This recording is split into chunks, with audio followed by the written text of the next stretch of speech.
chị có biết tại sao 12 giờ người ta gọi là giờ linh không? Tại ngay mấy cái giờ đó ai mà thần kinh yếu yếu là dễ bị lên cơn vậy lắm. Chẳng hạn như em nè, bình thường buổi sáng với buổi chiều nó mát mẻ không đi quét sân đâu.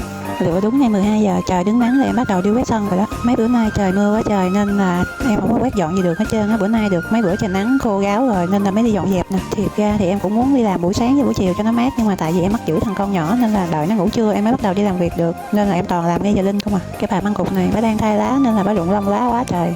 Tao quét bữa nay thôi, mai mốt không có rụng nữa nha. Mày mà rụng nữa là tao đi quét nữa đó. Tao nói quét xong mệt muốn hả họng. Ngồi nghỉ chút xíu đi cho nó khỏe lại cái đã. Chồng em không hỏi bộ bị ai hành hay gì giờ này đi ra quét sân. Có ai đâu mà hành em, tại em vậy đó. Muốn quét là quét à. Thích cái gì làm cái đó, không có ai cản được chứ.